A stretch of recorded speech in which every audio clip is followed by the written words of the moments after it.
SN Singh ji, एक line में बताइए, क्या जय फिलिस्तीन कहकर भड़काया जा रहा है? हाँ बिल्कुल, देखिए बहुत सारे लोग उसी चीज में लगे और इसमें राजनीतिक पार्टियों का भी स्वार्थ है और राजनीतिक पार्टियों का हाथ है। ठीक है, मैं एसएन सिंह जी आऊंगा आपके पास, नहीं होंगे। आपने सारी बातें कह दी जो पॉलिटिक्स को इन्वॉल्व करती हैं। ठीक है, मैं आता हूं आपके पास। बिलाल भाई थोड़ा सा वेट कर लीजिए, मैं बाकी अपने दूसरे मेहमानों के पास भी जाऊंगा। सौरभ जी आप भी वेट कर लीजिए, और चक्रपाणी जी आपका भी, मैं आपके पास भी मैं आता हूं। लेकिन बहुत जल्दी से हमारे साथ मौलाना साजिद रशीदी हैं, बहुत वरिष्ठ हैं और बहुत संजीदा बातें कहते हैं हमेशा। तो मौलाना साहब, क्या रिलेवेंसी है मुहर्रम के जुलूस और फिलिस्तीन जिंदाबाद के नारे की?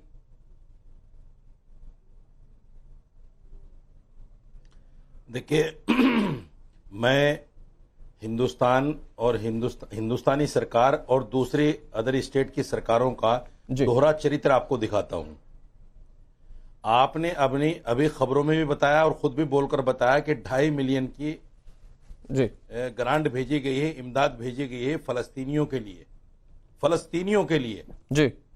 इसको सोचिए आप, फलस्तीनियों के लिए 2.5 मिलियन की ग्रांट हिंदुस्तानी सरकार ने दी है जी। अगर 2.5 मिलियन की इमदाद फलस्तीनियों के लिए हिंदुस्तानी सरकार भेज सकती है जी, तो अगर किसी ने जय फलस्तीन कह दिया, हाँ, तो उसके लिए कार्रवाई क्यों? अच्छा रशीदी साहब, एक छोटी सी बात कह दूं, एक छोटी सी बात में क्यों डाला जाएगा? रशीदी साहब एक छोटी सी बात कह दूं, पहले सुनिए। नहीं रशीदी, बहुत छोटी सी बात है रशीदी साहब, बहुत छोटी सी बात है, फिर आप जवाब दे दीजिएगा, मैं आपको पूरा वक्त दूंगा। 1 मिनट सुनिए, मेरी बात पूरी होने दीजिए। नहीं रशीदी साहब, बस इसी बात से रिलेवेंट बात है, मेरी बात पूरी होने दीजिए। नहीं रशीदी साहब, मैं आपके सामने, नहीं मेरी बात पूरी होने दीजिए, बहुत विनम्रता से कह रहा हूं, बिल्कुल अलाउ नहीं करूंगा। एक छोटी सी बात, मैं अपनी बात पूरी करूंगा, फिर सवाल कीजिए। मैं भी विनम्रता से कह रहा हूं, पहले मेरी पूरी बात होगी। अच्छा जल्दी से कह लीजिए रशीदी साहब, जल्दी से। दूसरी बात सुनिए। दूसरी बात, एक मेंबर ऑफ पार्लियामेंट में खड़े होकर जय फलस्तीन कहते हैं जी, उनके खिलाफ कार्रवाई नहीं, मैं अगर जय फलस्तीन कह दूं मेरे खिलाफ कार्रवाई है। समझ रहे हैं आप बात? आप समझ रहे हैं? दोहरा चरित्र, दोहरा मेयार। तीसरी बात, आप दानिश कुरैशी को जरा स्क्रीन पर रखिए। भाई ने कहा आप इजराइल को, सुनिए, आप इजराइल को बाकायदा गोला बारूद दे रहे हैं, तो जो वहां हजारों बच्चे मर रहे हैं, क्या उन बच्चों के मारने में आपका सपोर्ट नहीं है?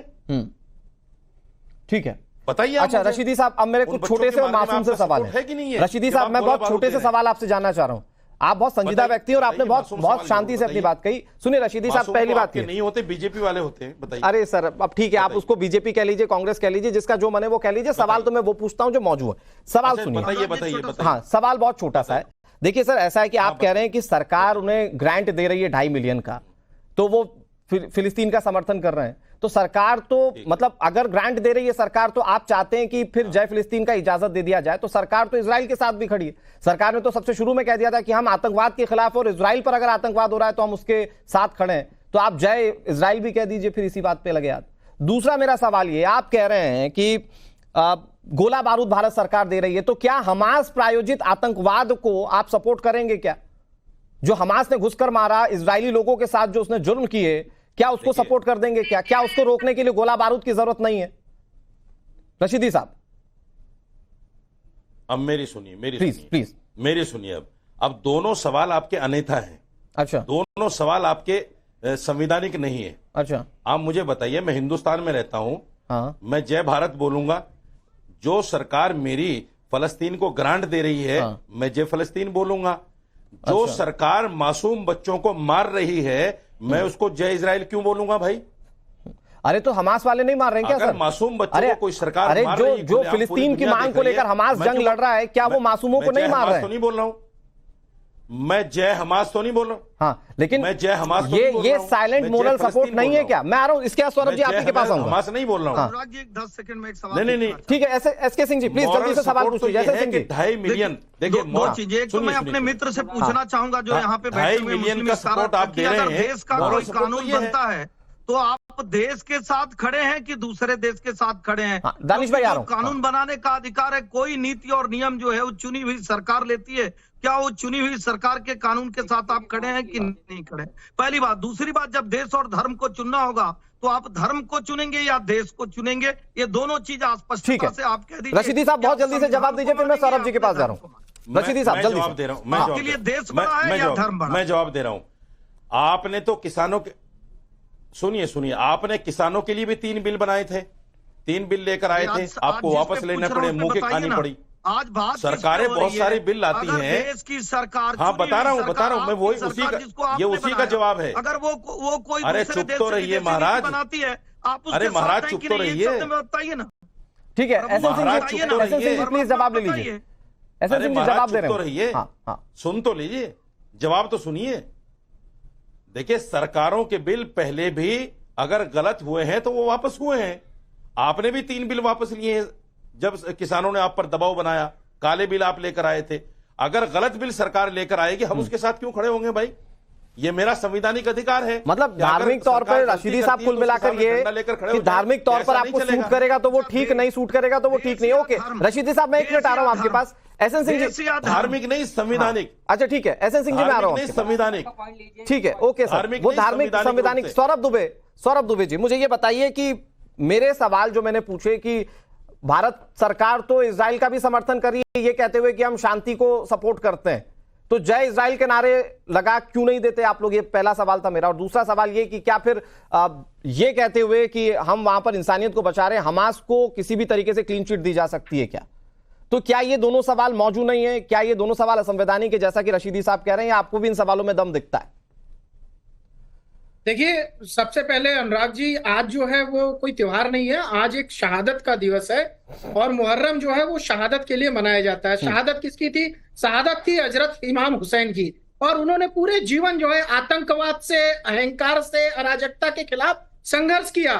और जो उनकी करबला की शहादत है वो ईमान, इंसाफ, इंसानियत को महफूज और मजबूत करने के लिए करने का ही एक संदेश देती आई है। लेकिन जो कट्टरपंथी मुसलमान है वो इस भावना को, इस बात को, इस शहादत को, करबला के संदेश को आज तक समझने का प्रयास बिलाल भाई इसके बाद आ रहा हूं ना करते हैं। पहली बात। दूसरी बात, देखिए, बिल्कुल ठीक कह रहे हैं आप, ना हमें फिलिस्तीन जिंदाबाद बोलने की जरूरत है, ना हमें इजराइल जिंदाबाद जो बोलने की जरूरत है। कुछ चीजें भारत सरकार, जो विदेश नीति है वो भारत सरकार को, आप उसको बात करने दीजिए, भारत सरकार जो तय करेगी। आप कूद करके उसमें फिलिस्तीन जिंदाबाद के नारे लगाएंगे, भारत माता की जय बोलने में आपको शर्म आती है, फिलिस्तीन जिंदाबाद बोलने में आपको जो है बड़े गर्व के साथ आप बोल जाते हैं। लेकिन कारण क्या देखते हैं सौरभ दुबे? आप चूंकि राजनीतिक विश्लेषक है, मुझे ये बताइए कि कारण क्या देखते हैं? क्या ये कोई इकोसिस्टम तैयार किया गया कि हमें ये मौका चाहिए जिस पर हम इस तरह की नारेबाजी करें? क्या हम लोगों को भड़का ले इसलिए किया गया, या फिर ये वाकई में जैसा कि कुछ लोग कह रहे हैं कि बैरिस्टर असदुद्दीन ओवैसी साहब ने कहा, तो ये उसका इंपैक्ट है कि युवा खुद उतरकर फिलिस्तीन जिंदाबाद के नारे लगा रहे हैं? ये देख क्या रहे हैं इसके पीछे की वजह? देखिए अनुराग जी, साजिद जी जब भी बोलते हैं मैं अमूमन उनकी बात से सहमत नहीं रहता, किंतु आज एक बात उन्होंने बहुत सही कही है, मैं उससे सहमत हूं। जिस दिन ओवैसी ने पार्लियामेंट के अंदर बोला था फिलिस्तीन जिंदाबाद, अगर वहां पर तुरंत तत्काल लोगों ने वहां पर विरोध जरूर जताया, लेकिन किसी सांसद ने जाकर के एफआईआर दर्ज नहीं कराई भारतीय जनता पार्टी के। भारतीय जनता पार्टी के तरफ से अगर उनके खिलाफ एफआईआर दर्ज कराई होती, उनके खिलाफ कड़ा एक्शन लिया गया होता, तो ये बातें नहीं। लेकिन सौरभ दुबे जी, इससे लेकर तो राष्ट्रपति तक से शिकायत की गई ना। विष्णु शंकर जैन पहुंचे थे राष्ट्रपति के पास शिकायत करनी चाहिए ऐसे व्यक्ति पर। सांसद जरूर है वो, उनको अपनी गरिमा, अपने पद की गरिमा का ध्यान नहीं है, लेकिन उनके खिलाफ जो कानूनन कार्रवाई होती है वो संसदीय कार्य समिति जो होती है उसको करनी चाहिए, पहली बात। दूसरी बात, देखिए, जिस प्रकार से अगर हम कट्टरवाद को बढ़ावा देने की बात करते हैं तभी हम फिलिस्तीन की बात कर रहे हैं, ये बात सभी लोग जानते हैं, ये स्पष्ट है। ठीक है बिलाल भाई, अगर तो हम कट्टरवाद को बढ़ावा देते हैं तब तो जय फिलिस्तीन कह रहे हैं, नहीं तो संवैधानिक तौर पर आप अपना त्योहार मनाइए या आप अपने मातम को एक्सप्रेस कीजिए, उसमें किसी को क्या दिक्कत हो सकती है? देखिए अनुराग भाई, पहले मैं बता दूं कि मुहर्रम का महीना है और मुहर्रम का दिन है, और ये जुलूस जो निकलता है वो हमारे शिया भाई मनाते हैं, और ये इसमें ये नहीं है देश का पूरा मुसलमान नहीं मनाता इसको, जुलूस को ना निकालता ना मानता। जो हमारे शिया भाई है वो जुलूस निकालते हैं, वो मुहर्रम पे ताजियां करते हैं, वो बात अलग हो गई। लेकिन जिस तरीके से नारे लगाए जा रहे हैं इस त्योहार पर, वो बिल्कुल गलत है, नहीं लगने चाहिए। कोई भी फिलिस्तीन का नारा हो या कहीं का भी नारा हो, बिल्कुल भी उसकी कोई वो नहीं गुंजाइश, क्योंकि ये त्योहार है, अगर मनाना है शांतिपूर्ण तरीके से मनाए, ना इसमें कोई इस तरीके की नारा लगाए जिससे देश में कोई गलत मैसेज जाए। हम हमेशा इस बात को करते हैं। कोई गलत मैसेज जा रहा है क्या बिलाल भाई? अमन चैन की बात होनी चाहिए। कोई गलत मैसेज जा रहा है क्या जय फिलिस्तीन कहने से? उत्तर प्रदेश की सरकार में जो बैठे हुए लोग हैं ना, उनकी अभी गर्मी नहीं निकली है, 33 सीट पर आ गए, फिर 72 सीट से इमाम जो हुसैन 80-20 की बात करते हैं, शमशान कब्रिस्तान की बात करते हैं, जो लगातार हिंदू मुसलमान की बात करते हैं, उनके मुंह पे तमाचा पड़ा देगा उत्तर प्रदेश की जनता ने, फिर भी इन मुद्दों को लेकर आएंगे। अरे राजनीति करना बंद कर दीजिए, ऐसे मुद्दों पे हमेशा राजनीति करते हैं आप लोग। अरे राजनीति जो बात है देश के लोगों का सोचिए, रोजगार की बात करिए, जो आज उत्तर प्रदेश में बुलडोजर चल रहा है गरीबों के घर पे, उस पर आइए ना, बीच में मत बोलिए। नहीं, अच्छा एक मिनट सौरभ दुबे जी, एक मिनट प्लीज। बिलाल भाई, आप कह रहे हैं कि मुद्दों पर बात करें, आप कह रहे हैं कि बात इस पर होनी चाहिए कि देश में क्या मुद्दे हैं, सरकार किस पे काम कर रही है, लेकिन कुछ इस तरह के भी नारे लगे ना कि या हुसैन कहना होगा अगर हिंदुस्तान में रहना होगा, अमेठी में लगे, बिल्कुल गलत नारा है इसका। तो आपको नहीं लगता कि ये चर्चा योग्य विषय है? आप लोग तो बहुत बवाल करते हैं इस बात पर कि हिंदू राष्ट्र की भैया कल्पना की जा रही है, और या इमाम हुसैन के नारे लगे ये कहते हुए कि हिंदुस्तान में रहना है तो कहना ही होगा, तो आपको इस पर नहीं लगता कि ये एक बड़ा मुद्दा या बड़ा गंभीर विषय है? करके सुनिए, हाँ अनुराग, बिल्कुल गलत नारा, ऐसे इंसान को चिन्हित करके जेल भेजना चाहिए, और हम बिल्कुल साफ नहीं। तो बिलाल भाई, सवाल इतना भर नहीं है कि नारे लग गए। बिलाल भाई, सवाल इस बात को लेकर है कि क्या इसके पीछे किसी तरह से प्लान्ड तरीके से एक इकोसिस्टम तैयार किया गया और उसके बाद मुहर्रम पर यह सामने आया? सवाल दरअसल ये, क्योंकि इक्का दुक्का नहीं है, मैं आपको नाम गिना दूं, नहीं मैं भी कम से कम 10 जगह ऐसी है जहां पर इस तरह की एक जैसी घटनाएं हुई है। मैं बताता हूं प्लान क्या है। ये कहीं ना कहीं, मैं आता हूं सर, इसके बाद आ रहा हूं। कुछ लोग सुन लीजिए, तो कहीं ना कहीं ऐसे लोग भी इसमें शामिल हो सकते हैं जो देश का माहौल खराब करना चाह रहे हो, लेकिन जो उत्तर प्रदेश के नहीं बिलाल भाई, एक मिनट, आप बात ठीक कह रहे हैं। अच्छा नहीं सौरभ जी, एक मिनट प्लीज। अरे सौरभ जी, एक मिनट, मैं सवाल पूछ तो रहा हूं। सौरभ जी, एक मिनट। बिलाल भाई, आप कह रहे हैं कि कहीं ना कहीं ऐसे लोग हो सकते हैं जो देश का माहौल खराब करना चाहते हैं, तो आप मुझे बताइए ना कि ये 10 से ज्यादा जगह है जहां पर इस तरह से एक जैसी घटना सामने आई, तो ये सोच समझकर क्या प्लान तरीके से हुआ, क्या आप ये मानते हैं क्या?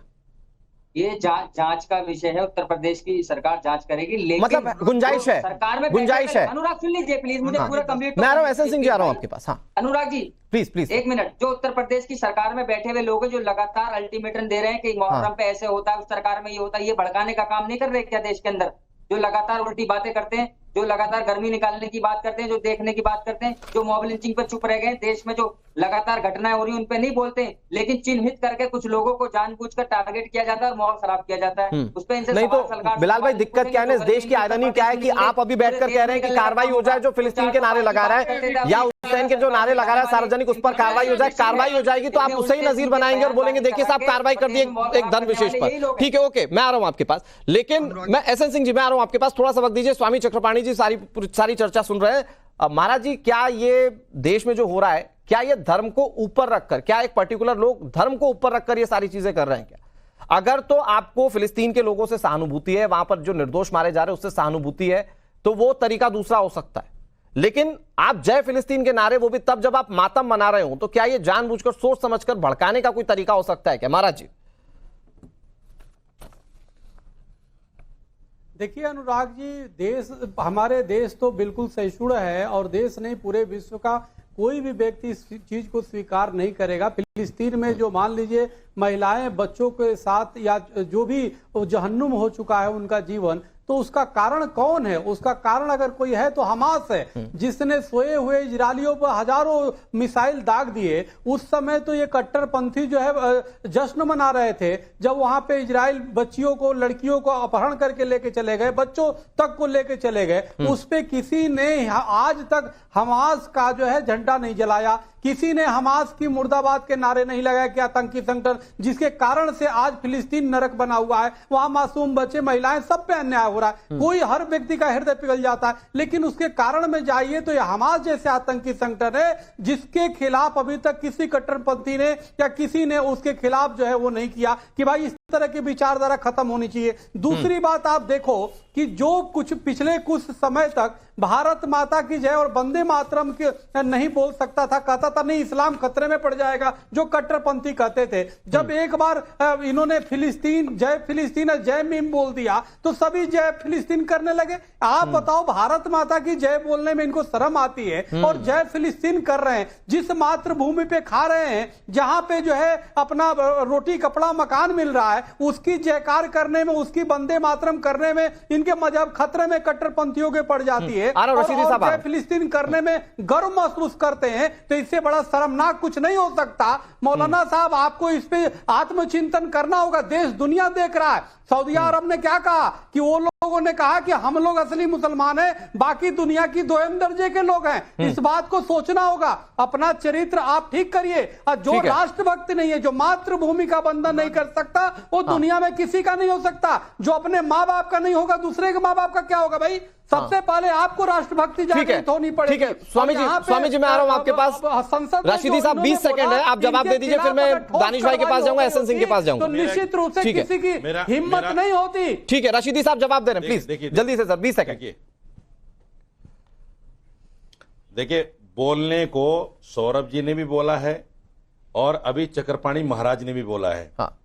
मेरा एक बड़ा विनम्रता के साथ, बड़ी इज्जत के साथ दोनों से एक सवाल है। आप भारत को माता मानते हैं, गाय को माता मानते हैं, बैल को आप कुछ नहीं कहते, आप जमीन को माता मानते हैं, पहाड़ों को, आसमान को कुछ नहीं कहते। जब माता है तो पिता कहां है भाई? वो भी तो बता दो, पिता का भी तो बताओ। बगैर पिता के तो संतान नहीं होती। देखो बात कहा कि कहा माता से थोड़ी संतान हो जाएगी खाली। पिता के साथ संतान होती है, तो पिता कहाँ है आपके? आप जो है जो आपके पिता कहाँ है? जय जयकार कर रहे हो भारत। अरे आपके पिता कहाँ है मौलाना साहब? आपके बाप कहाँ है वो तो बता दो मेरे भाई सौरभ भारद्वाज। सौरभ जी, आपके बाप कहाँ है? भारत में माता को तो बता दिया, आपके बाप का पता ही नहीं है। आपको पैसा भेज रहा है। आपके बाप का पता ही नहीं है हमें। आज तक पता नहीं चला कि भारत माता के बाप कौन है, आपके बाप कौन है, गाय माता के साथ आपके बाप कौन है, आज तक नहीं पता चला। बता दो जरा, ये तो बता दो आपके बाप कौन है। सनातन धर्म ये तो बता दो आपके बाप कौन है, माता को तो बताया। सौरभ जी जवाब दे रहे हैं, सौरभ दुबे।